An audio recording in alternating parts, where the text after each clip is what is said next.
चलिए, हम लोगों ने इसके पहले प्रश्न संग्रह 3.1 के क्वेश्चंस किए थे। अभी आज 3.2 के करेंगे। तो 3.2 के लिए ध्यान रखिए कि इसमें जो सूत्र लग रहा है वो है एक ही सूत्र है और वो है Tn।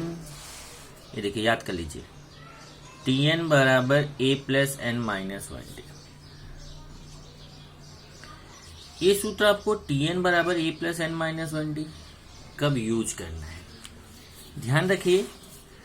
अगर आपको ये सूत्र दिख रहा है तो इसको आप nवां पद भी बोलते हैं और इसी को आप अंतिम पद भी बोलते हैं। अगर आपको अंतिम पद निकालना हो, nवां पद निकालना हो, Tn से इसको प्रदर्शित करते हैं। T मतलब होता है टर्म, टर्म मतलब पद, और n मतलब nवां, nवां, T मतलब टर्म मतलब nवां पद, और इसका सूत्र है a plus n minus 1d। इसमें ये जैसे अगर एक मैं अंगठित श्रृंखला ले लूं, मान लो 3 है, 6, 9, 12, 15, इस तरीके से एक अंगठित श्रृंखला है। तो अगर इसमें मैं ये डॉट डॉट डॉट नहीं लेता हूं, चलो मैं एक इतना ही अंगठित श्रृंखला लेता हूं। तो इससे आपको समझाने की कोशिश करता हूं कि Tn और n में क्या फर्क है, और इसी में मैं आपको Sn भी समझा देता हूं। जैसे देखिए, अगर यहाँ पे कोई बोलता है ये, इसमें एक एक चीज देखिए। सबसे पहले तो प्रथम पद जिसको A बोलते हैं या फिर T1 बोलते हैं। ध्यान रखिए, अगर आप A लिखिए चाहे T1 लिखिए, दोनों को हम प्रथम पद बोलते हैं। और ये जो पहले स्थान पे संख्या रहती है उसी को प्रथम पद A या T1 बोलते हैं, और इसका मान हो जाएगा 3। उसके बाद तब आता है पदों की संख्या। पदों की संख्या मतलब जिसको हम n से प्रदर्शित करते हैं। पदों की संख्या, ध्यान रखिए, पदों की संख्या को n से प्रदर्शित करते हैं। मतलब यहाँ काउंटिंग में कितने पद हैं। जैसे मैं यहाँ काउंट कर रहा हूँ, 1, 2, 3, 4, 5, कितने पद हैं टोटल? 5 पद। 1, 2, 3, 4, 5, कितने पद हैं टोटल? 5 पद। तो n का मान 5 है। मतलब इसे काउंटिंग में कितने पद हैं उसको बोला जाता है n। अब आता है Tn, मतलब अंतिम पद। अब यहां मैं इसको ये मान के चलता हूं, देखो यहाँ पे अभी डॉट डॉट डॉट मत मान के चलिए, क्योंकि डॉट डॉट डॉट तब तो फिर पता ही नहीं चलेगा। ये यहाँ मैं अभी ऐसे केवल समझा रहा हूं कि हाँ बस इतने पे ही अंगठित श्रृंखला मान लो खत्म हो गई है। अब यहाँ आता है अंतिम पद। अंतिम पद या फिर nवां पद, दोनों को एक ही बोला जाता है। अंतिम पद या nवां पद, उसको बोलते हैं Tn। और यहाँ Tn का मतलब हुआ nवां पद या अंतिम पद, और वो देखिए 15 है। इसी को यहाँ अगर आप बोलो, अगर आपको अंतिम पद मालूम, जैसे इसमें कुल 5 पद है, देखो तो ये 5वां पद, n बराबर 5 है। देखो ध्यान से, n बराबर 5 है तो यहाँ n की जगह 5 रखोगे तो इसका मतलब T5 बराबर है 15। ये देखो, पांचवा पद मतलब T5 का मान कितना है? 15 है। मतलब 5वें स्थान पे कौन सी संख्या है? वो आपका 15 है। अंतिम स्थान पे जो संख्या है वो Tn है। ये समझ में आया? अब बात आती है Sn। इसी में Sn भी समझा देता हूं। Sn मतलब होता है ये जितने पद हैं इनका योगफल कितना है। मतलब 3 धन 6 धन 9 धन 12 धन 15, ये पूरा जोड़ के कितना आएगा, इसको बोलते हैं Sn। अब ये पूरा जोड़ के जितना आएगा वो Sn है। और Sn का फॉर्मूला है आपका, 2 फॉर्मूला है। एक है n/2 2a plus n minus 1d। ये तब लगाना है जब हमें प्रथम पद A और सामान्य अंतर D पता हो। अब सामान्य अंतर D कैसे निकालते हैं? देखो, D के लिए सूत्र क्या है? T2 माइनस T1, दूसरे में से पहला निकालो, या फिर T3 माइनस T2 करो तो भी आएगा, या फिर T4 माइनस T3 करो तो भी आएगा। And so on. या लास्ट में आप बोल सकते हैं Tn माइनस Tn माइनस 1। ये डी निकालने का सूत्र। तो Sn का एक फॉर्मूला ये है और दूसरा फॉर्मूला है n/2 T1 प्लस Tn। ये फॉर्मूला देखो, पहला वाला फॉर्मूला तब हम यूज करते हैं जब हमें प्रथम पद ए, ये देखिए a का मान और सामान्य अंतर d का मान पता हो। जैसे यहाँ 6 में से 3 घटाएंगे तो 3 आएगा d का मान, तो हम पहला फॉर्मूला लगा सकते हैं। और अगर हमें अंतिम पद पता है, Tn का मान पता है, तो हम देखिए अंतिम पद अगर हमें मालूम है तो हम दूसरे सूत्र का प्रयोग कर सकते हैं। मान लीजिए एक अंकगणितीय श्रृंखला ऐसी है 1 2 3 4 डॉट डॉट डॉट। यहाँ हमें अंतिम पद नहीं मालूम है तो हम इस दूसरे सूत्र का प्रयोग नहीं कर सकते। यहाँ हमें प्रथम पद a का मान मालूम है 1, सामान्य अंतर d का मान T2 माइनस T1, 2 में से 1 घटाएंगे तो 1 आएगा। तो a और d का मान मालूम है तो हमें दूसरे सूत्र का प्रयोग, पहले सूत्र का प्रयोग करेंगे। दूसरे सूत्र का प्रयोग तब करते जब यहाँ हमें अंतिम पद मालूम रहता। अंतिम पद को क्या बोलते हैं? देखो, अंतिम पद को Tn बोलते हैं। ओके, ये इंपॉर्टेंट है। इसको अगर आप पहचान लिए तो 3.2 आपको इजी रहेगा। 3.2 का जैसे क्वेश्चन, पहले मैं आपको थोड़ा सा उदाहरण डिस्कस कर दूं। ये देखिए, निम्नलिखित अंकगणितीय श्रृंखला के लिए Tn ज्ञात कीजिए। अब यहाँ पे भी ध्यान रखना है, अगर आपको बोलता है Tn ज्ञात कीजिए तो आपका आंसर n में आएगा, और अगर बोलता है T20 ज्ञात कीजिए तो आपका आंसर संख्या में आएगा। जैसे यहाँ देखिए 30वां पद मतलब T30। तो एक बार Tn निकालना है तो आंसर n में आएगा, और 30वां पद T30 निकालना है तो आंसर संख्या में आएगा। यहां से देख लीजिए, अंकगणितीय श्रृंखला हो गई। ये T1 है, T2 है, T3 है, T4 है। तो यहां से D निकाल लिया।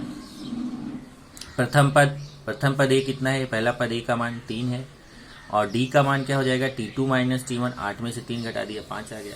अब Tn का सूत्र है a plus n minus 1d। तो ये जो जब Tn आप निकाल रहे हो तो n की जगह n ही रहेगा। ये देखिए, a का मान 3 प्लस n माइनस 1, d का मान 5। देख लीजिए, d का मान 5 है, a का मान 3 है, तो a का मान 3 रख दिया, d का मान 5। अब इधर n का मान नहीं रखेंगे क्योंकि हम Tn निकाल रहे हैं। देखिए, a का मान 3 है, d का मान 5 है। अब यहाँ 3 प्लस यहाँ 5 का अंदर गुणा करो, 5 का n से गुणा 5n, 5 का 1 से गुणा 5। अब संख्या सजातीय पद होता है तो ये 5n ऐसे लिखा जाएगा, और 3 में से 5 जाएगा, मतलब धन 3 ऋण 5 है, तो 5 में से 3 गया 2, बड़ी संख्या के सामने का चिन्ह। ये आंसर आ गया। देखो, Tn निकालना था ना, तो Tn का ये आंसर है। Tn जब भी निकाल रहा रहेगा आंसर n में आएगा। इधर देखिए, Tn निकालना था, आंसर n में आएगा। अब हमें 30वां पद निकालना है। 30वां पद मतलब T30 निकालना है। तो देखिए, Tn T30, n का मान 30 हो गया, n का मान 30 हो गया, तो यहाँ n की जगह 30 रख देंगे। तो 5 गुणे n का मान 30 माइनस 2। अब 5 में 30 का गुणा करेंगे, 150 माइनस 2 कितना है? 148। वही उदाहरण 2 देखेंगे तो हमें ये क्वेश्चन पूछ रहा है कि अगर ये अंकगणितीय श्रृंखला है तो इसमें कौन से पद पे जाके 560 आएगा। देखिए, कौन सा पद, मतलब अगर ऐसे ऐसे बढ़ते जाए तो कौन से पद पे जाके 560 आएगा। तो इसका मतलब यहाँ प्रथम पद a का मान पता है 2, सामान्य अंतर d का मान T2 माइनस T1, 11 में से 2 गया 9, और इसमें अंतिम पद हमें मालूम है कौन सा पद 560 होगा, तो माना nवां पद 560 होगा, तो Tn का मान हमें पता है 560, और हमें यहाँ कौन सा पद मतलब n का मान हमें निकालना है। पदों की संख्या n का मान हमें निकालना है। तो सूत्र लगाएंगे Tn बराबर a plus n minus 1d। अब देखो, Tn का मान 560 है तो Tn की जगह 5, पूरे Tn का मान है, n का मान नहीं। Tn का मान 560 है, n का तो निकालना है। Tn का मान 560, a का मान 2, n का मान पता करना है माइनस 1, d का मान 9। फिर यहाँ पे वैसे ही 2, 9 का n से गुणा 9n, 9 का 1 से गुणा 9। अब ये 2 ऋण 9 कितना आएगा? ऋण 7, तो 9n, और ये प्लस माइनस हो जाएगा, 9 में से 2 गया 7, बड़ी संख्या का चिन्ह। फिर ऋण 7 इधर आएगा, धन 7 हो जाएगा, 560 में 7 जोड़ेंगे 567 हो जाएगा, फिर 9 का भाग दे देंगे, तो n का मान 63। मतलब अगर आप ऐसे लिखते जाओगे तो 63वें स्थान पे जब जाओगे तो आपको 560 मिलेगा। उदाहरण 3 देखेंगे। इसमें बोला क्या अनुक्रमणिका में संख्या, अगर हम ऐसे ऐसे चाहें तो क्या लास्ट में जाके 301 आएगा? क्या 301 संख्या मिलेगी? तो आप जैसे ये वाला क्वेश्चन किए ना उदाहरण दो वैसे ही करते जाओ। n का मान जैसे यहाँ आया था 63, ऐसे n का मान निकाल लो। अगर n का मान पूर्णांक संख्या आती, n का मान कभी देखो जो पदों की संख्या होती पहला, दूसरा, तीसरा, चौथा, पांचवा, छठवां, सातवां, आठवां, नौवां, 10वां, 20वां, 50वां, वो हमेशा पूर्णांक संख्या रहती है। यहाँ n का मान पूर्णांक संख्या नहीं आ रही, दशमलव में आ रहा है। अगर आप 302 में 6 का भाग दोगे दशमलव में आएगा। यह धन पूर्णांक संख्या नहीं है, जबकि n का मान धन पूर्णांक संख्या आनी चाहिए। अतः दी गई अनुक्रमणिका में कभी भी अगर आप ऐसे बढ़ोगे तो 301 नहीं आएगा। उदाहरण 4 देखोगे, 4 से विभाजित 2 अंकों वाली कितनी संख्याएं होगी? तब यहाँ देखो 4 से विभाजित 2 अंकों वाली संख्याएं, 2 अंक की संख्या 10 से शुरू होती है और 2 अंक की लास्ट संख्या 99 होती है। अब इसमें से देखते हैं कौन सी संख्या 4 से कटने वाली है। 10 4 से कटता नहीं, 11 4 से कटता नहीं है, 12 4 से कटता, तो पहली संख्या 12 हो जाएगी। अगली संख्या 4 से कटने वाली 16 हो जाएगी, अगली संख्या 20 हो जाएगी, अगली संख्या 24 हो जाएगी, डॉट डॉट डॉट। आप पीछे से देखेंगे 99 में 4 का भाग जाता नहीं है, 98 भी 4 से नहीं कटता है और 97 भी 4 से नहीं कटता है। कौन कटता है? लास्ट से 96 जो है वो 4 से कटता है। अब हमें यहाँ पे कितनी संख्याएं होंगी, मतलब हमें पदों की संख्या पता करना है कि इसमें कुल कितने पद हैं। तो पदों की संख्या इसी तरीके से निकालेंगे जैसे आपने ये उदाहरण 2 किया। n का मान, ये देखिए n का मान निकालेंगे। 5वां उदाहरण देखेंगे, किसी अंगठित श्रृंखला का 10वां पद 25 है, 18वां पद 41 है। अब देखो 10वां पद मतलब T10 का मान 25 दिया है और 18वां पद मतलब T18 का मान 41 दिया है। तो श्रृंखला का 38वां पद ज्ञात कीजिए। यदि nवां पद 99 हो तो n का मान ज्ञात कीजिए। अब इसमें कई सारा क्वेश्चन पूछा है, एक तो पूछा है 38वां पद ज्ञात कीजिए, फिर n का मान ज्ञात कीजिए। तो सबसे पहले तो हमें यहाँ पे a और d का मान निकालना पड़ेगा। तो ये देखिए 10वां पद मतलब T10 का मान दिया है 25 और 18वां पद मतलब T18 का मान दिया है 41। तो पहले सूत्र लगाएंगे Tn का और एक बार T10 लेंगे। T10 n का मान 10 है, यहाँ n का मान 10 रख देंगे। a और d का मान हमें मालूम नहीं है, 10 में से 1 गया 9, a प्लस 9d हो जाएगा। और यहाँ T10 का मान हमें मालूम है, T10 का मान 25 है तो पूरे T10 की जगह 25 रख दिया, एक समीकरण बन गया। इसी तरीके से T18 बराबर 41, जैसे हमने यहाँ पे समीकरण एक बनाया वैसे T10 के लिए वैसे T18 के लिए दूसरा समीकरण बनाएंगे। फिर दोनों समीकरण हल करेंगे तो हमें a और d का मान मिल जाएगा। समीकरण हल करने के लिए आप 9वीं का जो गुणांक समान करने की निश्चय पद्धति, मान रखने की निश्चय पद्धति या क्रैमर का नियम, आप किसी से भी a और d का मान निकाल सकते हैं। तो d और a का मान मिल जाएगा। और जब d और a का मान मिल जाएगा तो यहाँ पे उसने बोला है 38वां पद ज्ञात कीजिए। देखिए 38वां पद, जब आपको a का मान पता चल गया, d का मान पता चल गया तो आप 38वां पद निकाल सकते हैं। 38वां पद T38 a plus n minus 1d, Tn का फिर T38, 38वां पद मतलब T38 निकालना। n का मान यहाँ 38 है और nवां पद 99 हो तो n का मान ज्ञात कीजिए। अभी अलग क्वेश्चन हो गया। nवां पद मतलब Tn का मान 99 दिया, मतलब अंतिम पद हमें 99 दिया, n का मान निकालना। तो Tn का सूत्र लगाएंगे, Tn की जगह 99 रख देंगे, n का मान निकालना है। a और d का मान पता ही है, इससे हम n का मान निकाल लेंगे। इसी टाइप का अगर आप देखेंगे तो उदाहरण 5 की तरह इसमें आपका ये प्रश्न नंबर 7 है। 3.2 में जाएंगे, प्रश्न नंबर 3.2 में 7वां क्वेश्चन। और ये 3 अंकों की प्राकृतिक संख्या में 5 से विभाज्य संख्याएं, 10 से 250 के बीच 4 से विभाज्य संख्याएं, बराबर कि नहीं। अगर 6वां और 9वां क्वेश्चन देखेंगे तो ये आपका इसकी जगह उदाहरण 2 की तरह, उदाहरण 4 की तरह है, बराबर। और ये श्रृंखला का 24वां पद ज्ञात करो, ये तो आपका nवां पद का डायरेक्ट सूत्र है। जैसे ये देखो, ये देखो इतना छोटा सा पद Tn बराबर a प्लस n, आप पहला पद a निकालिए, अंतिम d सामान्यतः d निकालिए, n का मान पता ही है। अगर आप देखो ये प्रश्न 3, प्रश्न 4, प्रश्न 5, ये तीनों प्रश्न जो है वो डायरेक्ट Tn के सूत्र से है।